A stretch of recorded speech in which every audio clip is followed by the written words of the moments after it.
আচ্ছা প্রভু, তুমি বলতে পারো তুমি কোথায় থাকো?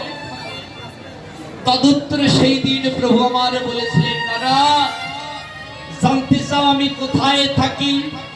শোনো নারা, নাহং তিষ্ঠামি বৈকুণ্ঠে যোগী নামে হৃদয় রাজ্য মদ ভক্ত যত্র গায়ন্তি তত্র তিষ্ঠামি হে নারদ।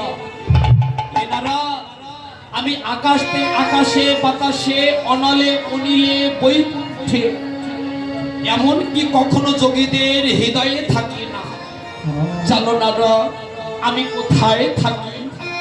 যেখানে আমার সাধুগুরু বৈষ্ণব এবং বৈষ্ণবী মায়েরা একত্রিত হয়ে আমার সাধনা করে, আমার ভজনা করে, আমি সেখানেই থাকি।